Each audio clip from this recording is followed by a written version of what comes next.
On 20th of March 2003, the shock and awe invasion of Iraq began. The world was told it was liberation. Democracy dot protection. But on the ground, what followed was destruction, collapse, and an entire civilization pushed into chaos. As military forces from the US and Europe moved in, one thing was immediately clear. Oil refineries, pipelines, and energy infrastructure were heavily guarded from day one.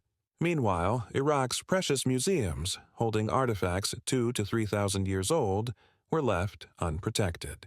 Civilians ran through the streets carrying humanity's earliest history, while occupying forces stood watch over oil.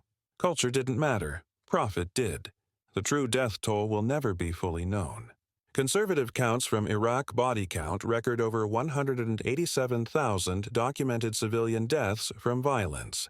But broader scientific studies estimate hundreds of thousands more through indirect causes: collapsed hospitals, destroyed water systems, disease, starvation, trauma. Some estimates place excess deaths in the 400,000 to 1,000,000 range. Behind every statistic is a family shattered, a community erased. In less than a decade, Iraq's economy was shattered, neighborhoods were emptied, sectarian violence exploded, and a once stable society was thrown into permanent instability. Schools, power grids, water treatment plants, and hospitals were damaged or destroyed. Generations lost their future in the space of a few years.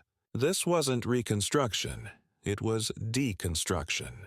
For nearly 9 years, March 2003 to December 2011, Iraq lived under occupation, insurgency, and foreign control. Defense contractors made billions, oil companies profited. Politicians gave speeches about freedom, while Iraqis buried their dead.